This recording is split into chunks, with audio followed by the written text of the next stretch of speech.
You told me something and I immediately thought you are a crazy person. Let me be honest. Yes, yes. You are working on getting the Leiden copper plates back to India. You told me all this. Yes. So when I went to all these, when I went through all these things through the newspapers, you felt that it was possible. It was possible. The reason being that when Netherlands can return certain artifacts to Sri Lanka and to Indonesia, why not to us? In UNESCO, this matter was placed. 24 countries, not one, not two, 24 countries agreed in UNESCO that this, including the Netherlands, with due credit to the Netherlands government, agreed that this copper plate has to be restituted back into India. I have some good friends who had informed me that this is going to happen. So I can't mention their names. No, you don't have to mention the name. I'm not going to press you. From the government side, from the External Affairs Ministry? I am not at liberty to tell that, but I can tell you one thing. Or in May 2019 or something, when Dr. Jaishankar became the foreign minister, to bring it back to India to give an official restitution request to ensure it comes back to India. I would say without the personal intervention of Modi ji, this would not have happened. In the repatriation of this copper plate, and that is why I said, when you asked me the question, I gave you that single answer as Modi ji. Great, wonderful. Governor R.N. Ravi told you, Modi ji, that the Prime Minister knows what to do and that he will do that. When to do, how to do, where to do. It will be done seamlessly.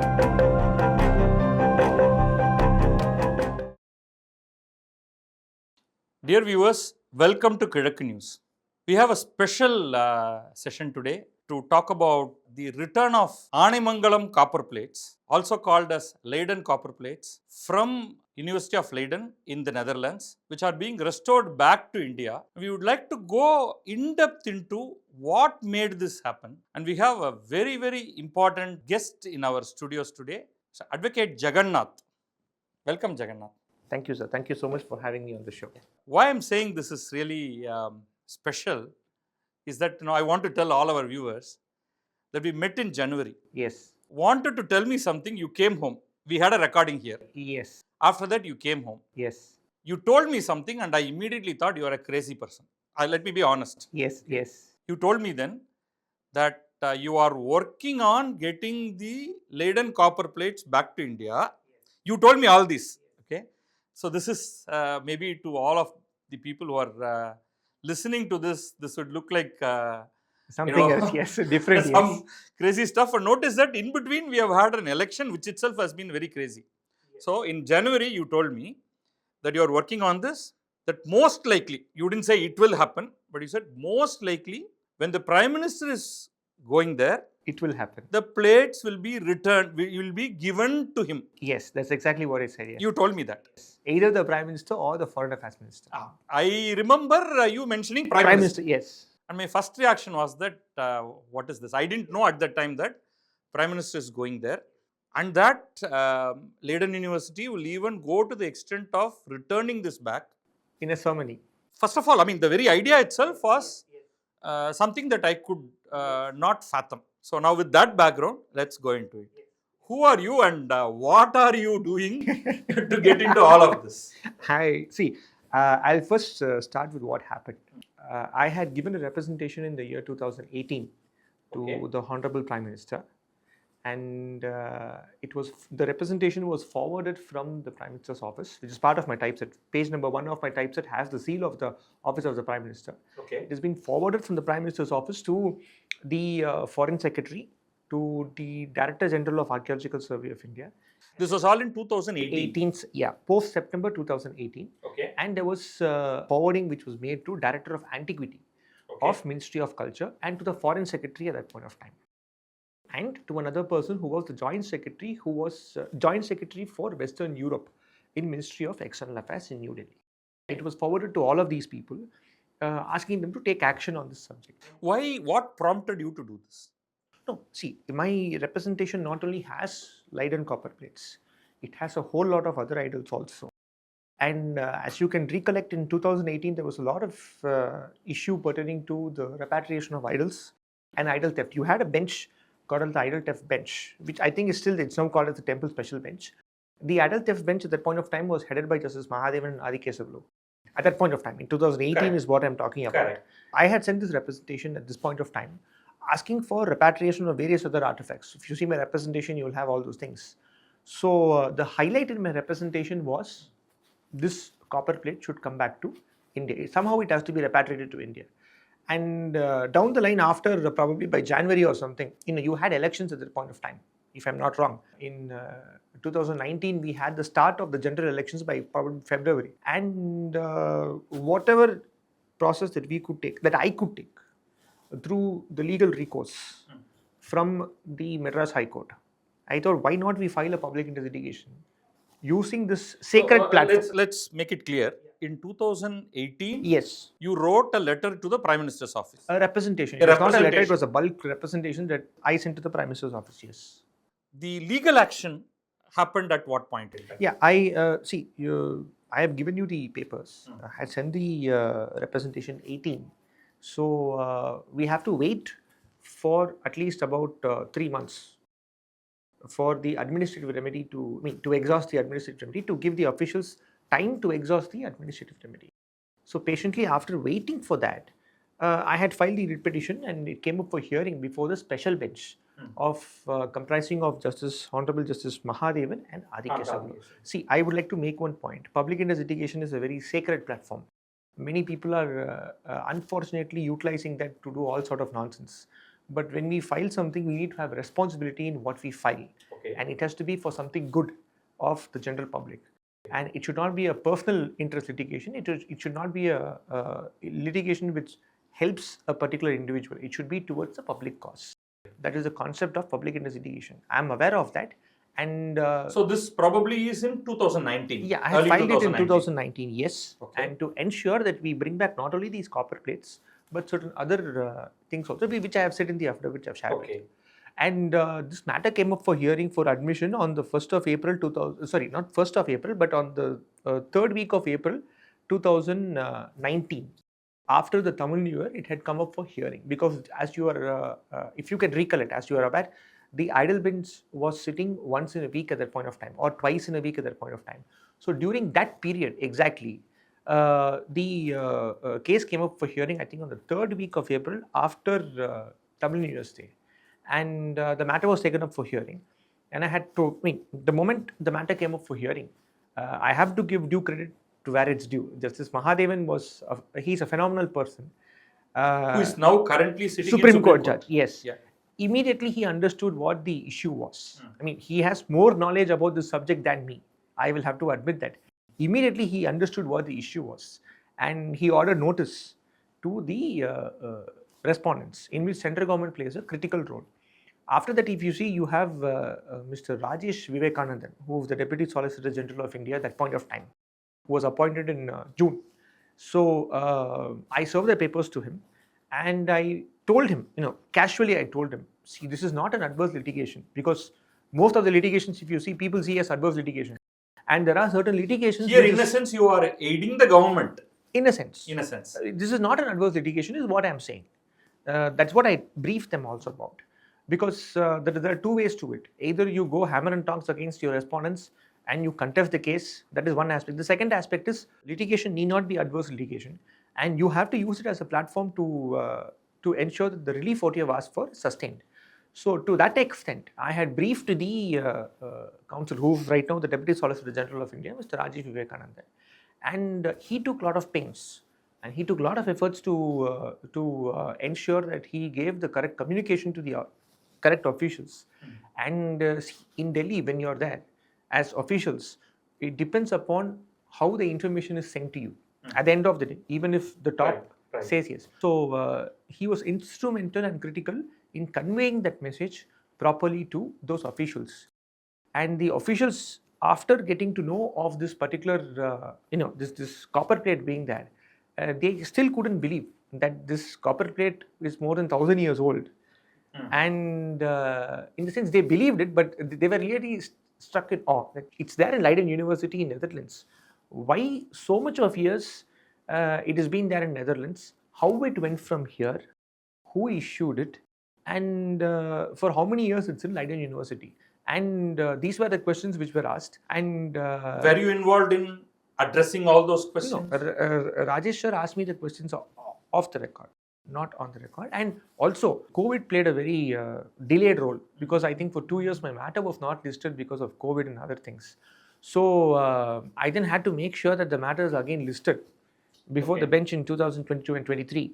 And once it was listed in 23, Justice Mahadevan automatically, I mean, the moment the matter was listed and I told them about this, Justice Adi Kesavulu, who was the coordinate, judge in the bench, he knew very well it was pertaining to Nagapattinam. And Justice... Does he have any connection with Nagapattinam? He has no connection with Nagapattinam except for the fact that he understood the case very well. Okay. And he had previously, I think, studied both of them. Both of them had prior knowledge about what the issue was. I think that helped a lot. I mean, they have been listening to various temple matters and idol theft for such a long period of time. Right. It was, you can say, a matter of sheer luck. Okay. That when you have a bench who's understanding and receptive, and they have more knowledge about what you are fighting for, or what you are seeking to repatriate from abroad. So what did they do? So they see what happened was during the hearing. There were at least more than about 8 to 10 hearings which took place orally. Okay. They said they cannot see. There are two things. Passing of order is one thing. I'll just give an example. In Thiruvannamalai shopping complex case, an oral order was passed by Justice Mahadevan, and it was, to an extent, it was complete. We have differences; it's a different aspect. But he still passed an oral order in contempt when Mr. T.R. Rameswar went to the court seeking for redressal in that matter. Same way, orally, he said about the importance of this case to Rajesh. I mean, he said in the sense, in open court, we had discussions, and it was more of how our heritage has to be preserved and what this copper plate is. And what was there in that copper plate was what was discussed. You had the construction of the vihara, and you have the place in Nagapattinam called Anaimangalam, which is a village, which is even now today it is there, and that village was endowed for the upkeep of this vihara. It goes on to show about 26 villages as a cluster. Yes. The tax revenue from those villages were to be given to this Buddhist vihara in Nagapattinam called Chulamani Vihara, and the money was to be used for the upkeep of the facility. I wouldn't say money because I think it was a different system. Not money, I agree. It is in the form of whatever the tax proceeds is, which is mostly paddy. To an extent, yes. What I was arguing at that point of time was, irrespective of the legal aspect, everybody will say it's impossible to do it through a court of law. I agree. It's impossible that one person passes an order here that Netherlands will agree to it. Yeah, I want to come to all of that in detail. That's not, see, there are various aspects involved in this. One is sending of representation, the other one is diplomacy, and the other one is... Let's go sequentially. So you tell me what happened at the courts finally. After 8 or so hearings, what was the outcome of that? There were status reports which were filed, which I have shared with you. Periodically, what we were able to do is, we need to know what the government is doing with regard to this. We were not blaming the government, you should understand this. So we wanted to know whether there is a possibility of this coming back. Incidentally, one more sheer luck was Netherlands as a country. They took a policy decision. That policy decision was to apologize for slavery, all right, and to abolish their colonial past of slavery.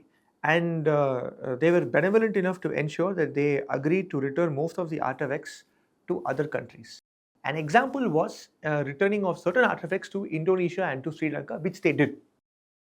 So when I went to all these, when I went through all these things through the newspapers, you felt that it was possible? It was possible. The reason being that when Netherlands can return certain artifacts to Sri Lanka and to Indonesia, why not to us? To us. And got it. Why it cannot be returned to us? What is the reason? So I had filed another WPMP in 2023 asking specifically for this particular purpose, And through the course of hearing, through the course of hearing, various status reports were filed. They wanted to know, the bench wanted to know genuinely, if that can happen to other countries, why not it can happen to India? Okay. And Let me in clarify fact, at this point. and there is one more thing, a very important, crucial aspect. What are the roadblocks which was there in bringing this back, and how through this court of law it can be cleared? Not all the roadblocks can be cleared through court of law, but there can be certain things which can be done in this level. So, one second. So, you are asking for, you have filed a public interest litigation. Subsequently, a writ. In form of a writ, public investigation. Public interest litigation. So, it's the same thing. Same It's just continuing. Yes. Okay. Now, here, what was the government saying? What is their point of view? Yeah, they took from the status reports which were filed. One can see that they were actively pursuing this diplomatically. I'll have to make certain. I have to share certain information, if I may be permitted to share. Go ahead. Because all this information is available in public domain, because it is part of my court case, which is the status report which is filed. I've shared the status report with you, which was filed by the Deputy Solicitor General of India, and the status reports revealed very clearly that actively the government was engaged in this repatriation and restitution process. I will now say what all happened. At what point and what did they reveal in the court? 2022, they had asked for information from the director of museum in Madras. See, the sequence of events is this. I'll just start from there. Yeah, that will be very helpful to our viewers. See, the government official, I don't have the official document, but it was told that the government has taken a policy decision in June 2019 to bring it back, or in May 2019 or something, when Dr. Jaishankar became the foreign minister, to bring it back to India to give an official restitution request to ensure it comes back to India. I would say without the personal intervention of Modi ji, this would not have happened. Behind the scenes, because you know very well he's very much having a great sense of love and affection towards our Tamil language. So that is one aspect. The second aspect is, once an official request was made, there is something called as dossiers which are sent from the Ministry of External Affairs to our ambassadors to be placed before Netherlands.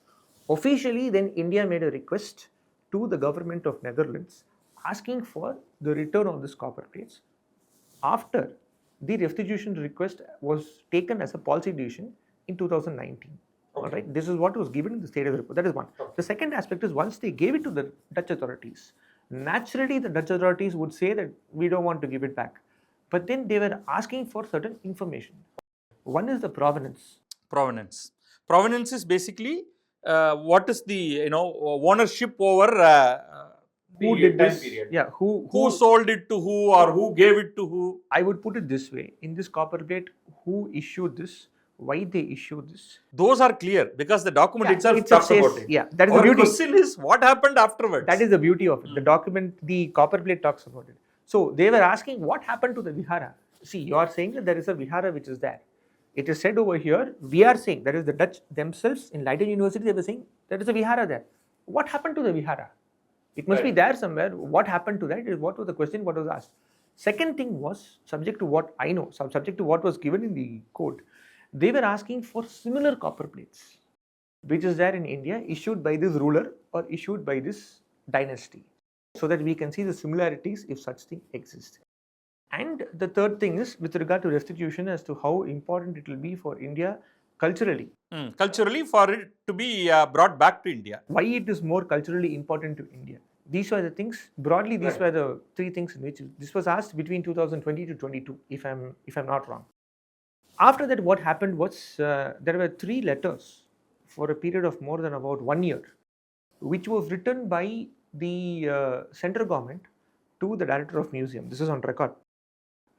With 2 reminders. Out of the 3 letters, the first was a letter, the remaining 2 were reminders, asking the director of museum in Egmore to give a dossier or to give a report about the importance of Chola era copper plates and about the historical aspect of copper plates issued by Cholas. Okay. The reason being, there was another copper plate in the museum in Egmore. So they had asked for this report. The director of museum in Egmore, I think they took about more than, I don't know whether it's for COVID or for other reasons, they took more than about 1 year to send this report in 2022, if I'm not wrong, to reach the government of India. This delayed the restitution by 1 year. 1 year. Which could have been done in less than a month. Yes, which would have been done in less than a week. Because Okay, I'll be more charitable and give them a month. yeah, so this delayed it a very long time. So when the reason was delayed was asked in the High Court, this was revealed as a reason. I mean, we were all shocked. Why would the director of museum here not give this to the central government? Then orally, the bench said very clearly that we have to make sure that ego should not be there, and somehow make sure that you work together, and the necessary coordination is done properly at the appropriate level to ensure that you work without any ego, to ensure that this particular copper plate is brought back to India. And this is because the reason why they said this was, this is a very important copper plate. It's not only a copper plate, this is a symbol of our culture. That's how the bench saw it. The bench literally said that you have filed the case, okay, fine, leave it. We will ensure that we work together. It now becomes the bench's case actually, rather than Jagannath's case. See, I would say my duty ends there.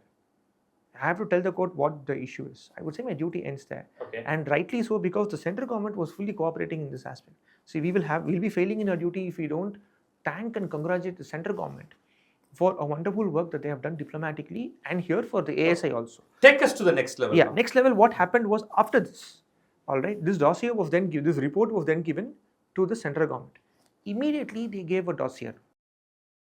A dossier in international parlance is a document which is given to your ambassadors, asking them to take action on that particular, or giving them information to take action on the particular document which is given. Okay. So a dossier was given to the ambassador in Netherlands, and also to the Dutch ambassador in India, and also to the Indian ambassador for UNESCO, Paris. This is a very important aspect. This was then given over there, and we then, I think the Dutch side then came back to us. This was given to the Dutch side, they came back to us. They asked a few other questions, which was then answered by the Indian government. And they had asked for certain information, which through Rajesh ji I was quite happy to give, because he played a very key role in doing all these things. So this information of you're talking about additional Solicitor General. Yeah, Deputy Solicitor General. So this information was given from my side. I had to do my research and give the information. So once all the information what they asked for was given, it was at that point of time that this restitution process for Indonesia and Sri Lanka not only commenced, it was over. It was over in 2023. They returned certain artifacts to Indonesia immediately. So certain things were returned. And that is when we understood that we are lagging somewhere, because if they are given to Sri Lanka and to Indonesia, there is something else, some information which is missing in the puzzle that we'll have to give. That is exactly the time when the Dutch came and they asked this information. We were able to, the Indian side was able to give the information for restitution to the Dutch side. And after this, what happened was in the High Court, when the matter came up for hearing, there was a suggestion which was made from my side, which was accepted by everybody, including the bench and also the Deputy Solicitor General of India, which he said this was a decision which was taken, which is that for the ambassador to go in person and to inspect the copper plates in the university, and to say to see the present situation of that copper plates, and for him to give a report to the Foreign Secretary stating about the importance of the copper plate. I'm not saying because of me he went, but it was a suggestion which was given by me, which the central government had said, yes, this is being done. They took it. Yes. We understand this. We are on the job. We will take this also into consideration. We'll do it. And immediately what happened was a decision was made in the central government by Ministry of External Affairs to ensure that the ambassador in Netherlands visits the Leiden University, and they give a report upon inspection. See, we can talk a lot of things. Inspection and report is something else. So they inspected and they gave a report to the Foreign Secretary. That is what happened. And once the decision to inspect was taken, we then started talking to the Foreign Ministry in Netherlands, and kudos to them, because it was a coordinative effort.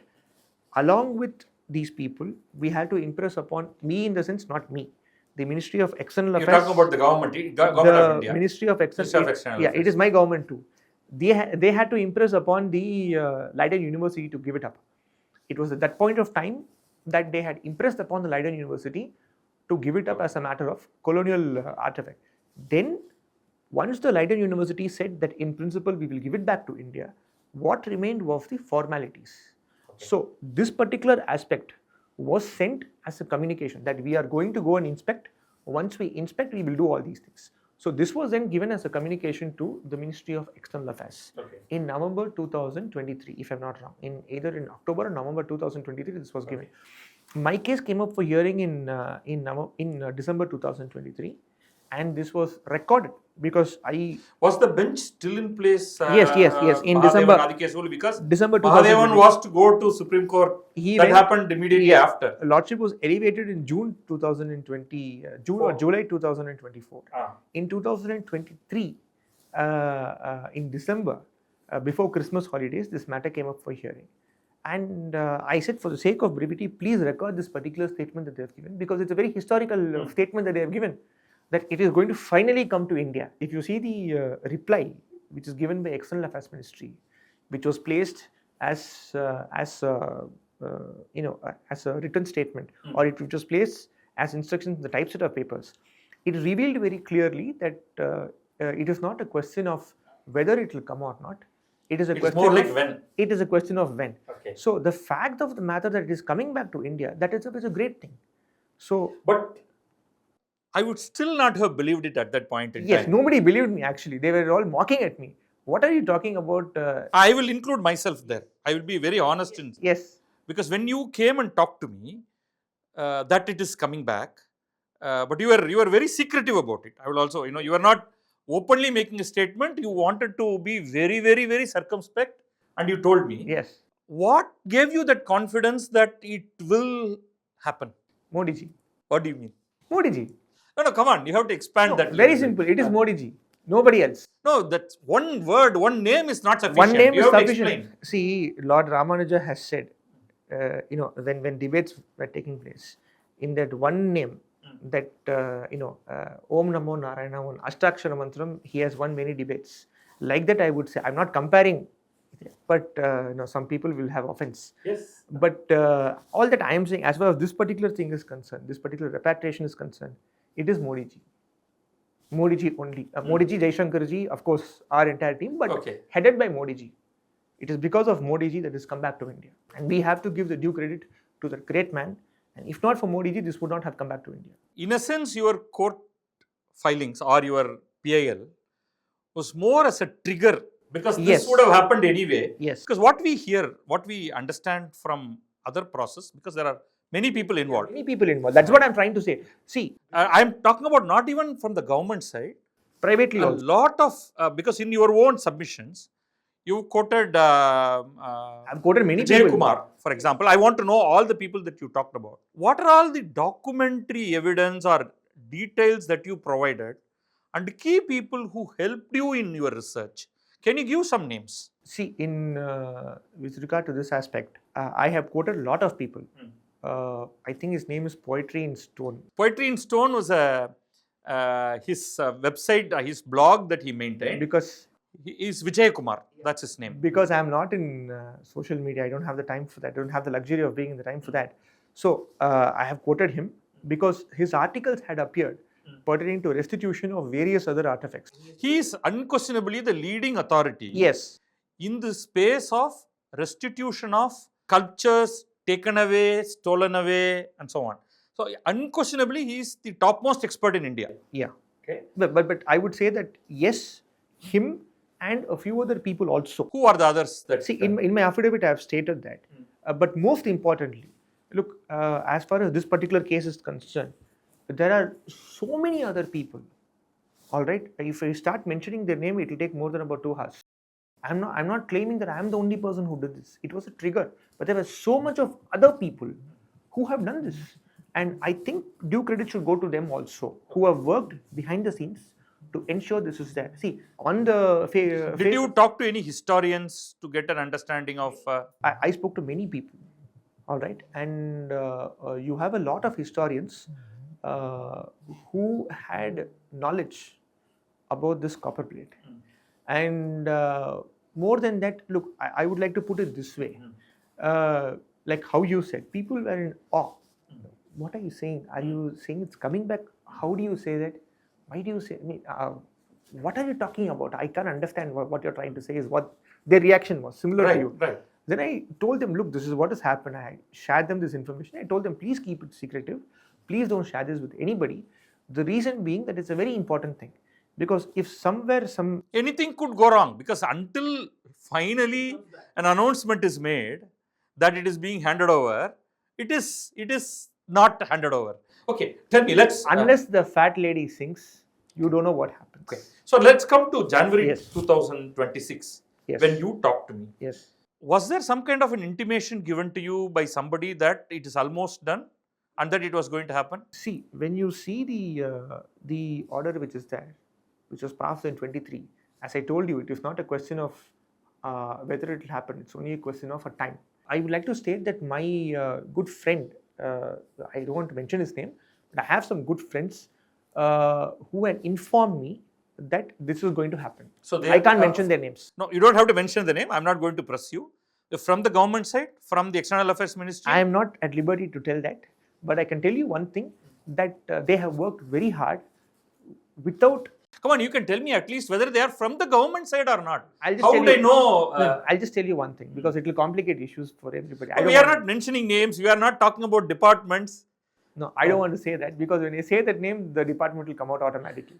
No, you don't have to give me names. I'm only asking. No, I can tell you one Okay. thing. I can tell you one thing, that they have worked tirelessly, all right, without expecting anything in return. Oh, by the way, I want to tell you, I am in touch with people in External Affairs Department asking for an official interview where they can talk about what they actually did. Yeah. So, I know that there are many people who have worked on this. Yes. Only some people are authorized to talk about it. I know that also. Yes.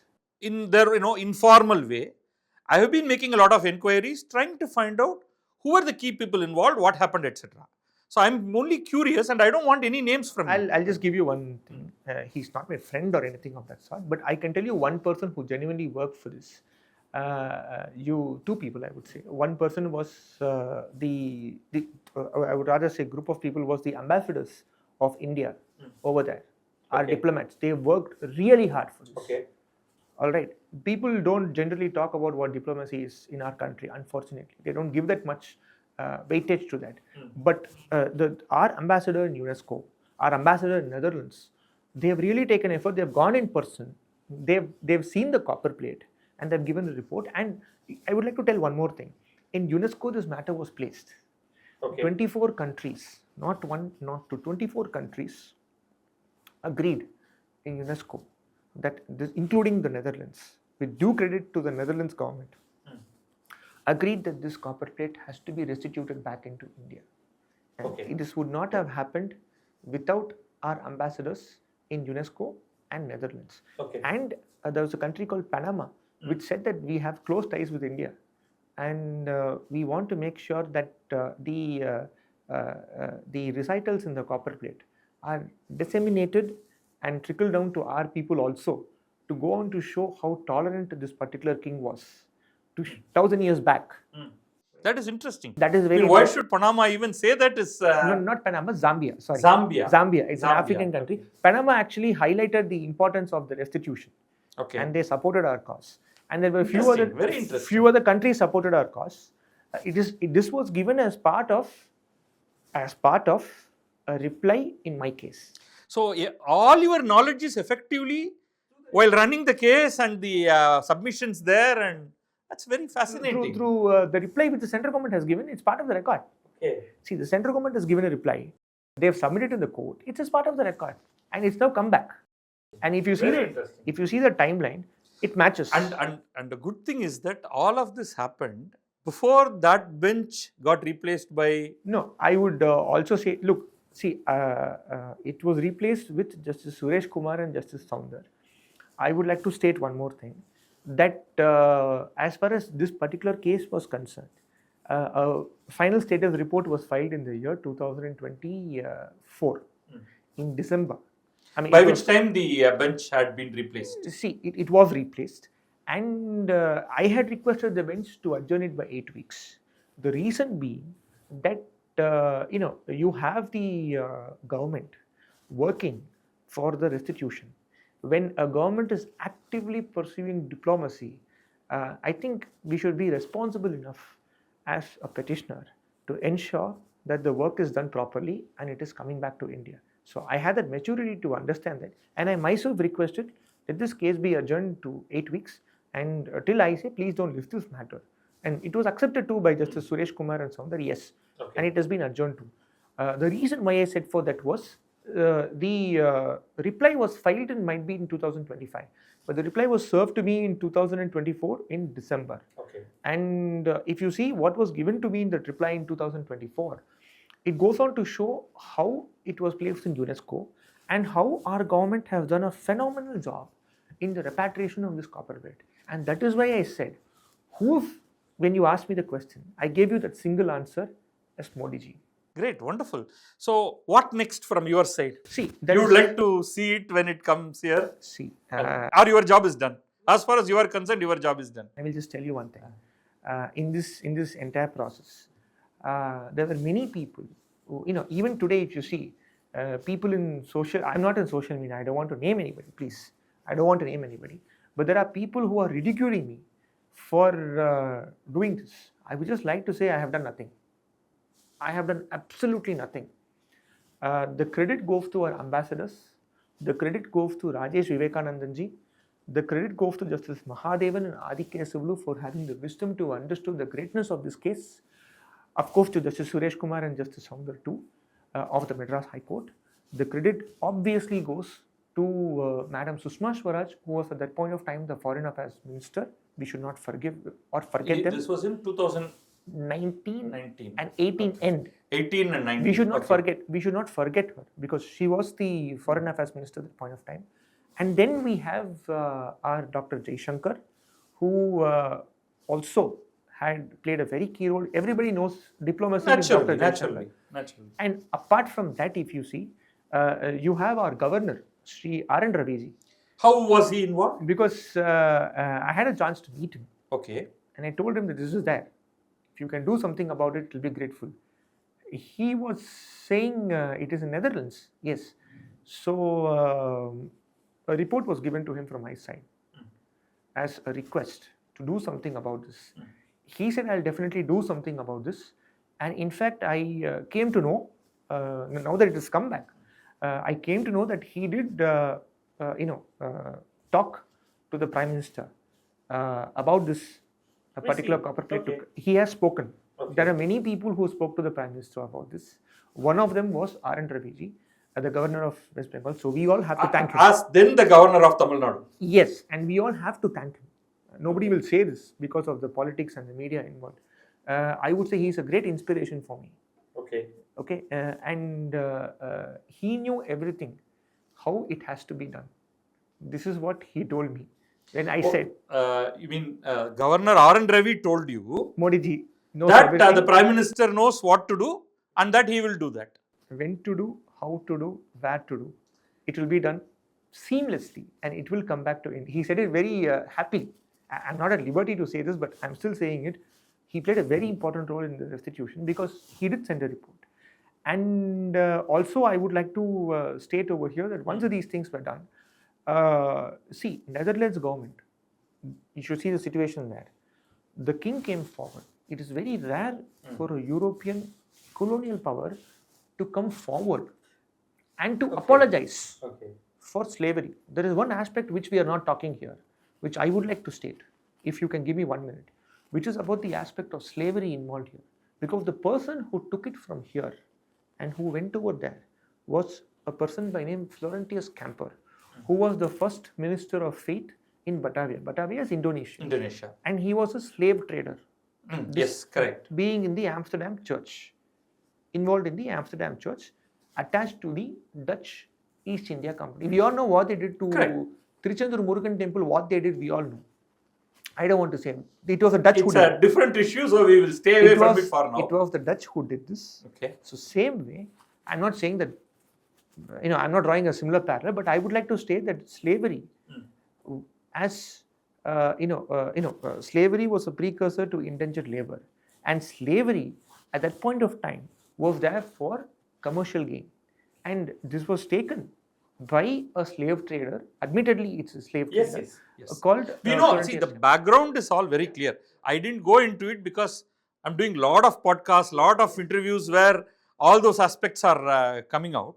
So all that part is known, and I certainly, along with you, appreciate what the current Dutch government has done. Yes, we all have to thank them, right? Because it takes, we have issues with a lot of other governments, particularly the British, where we have to get a lot more back from them. We have issues with the Dutch government also, because we have condemned with their statement on our, they have made a statement on minorities. We have that's a different issue. But we what have we are talking about is on cultural artifacts and restitution. With respect to what they have done on this Leiden copper plates, Anaimangalam copper plates, we have to thank them. Definitely, we have to thank them. We have a duty to thank them. Let's come to a conclusion. My question again.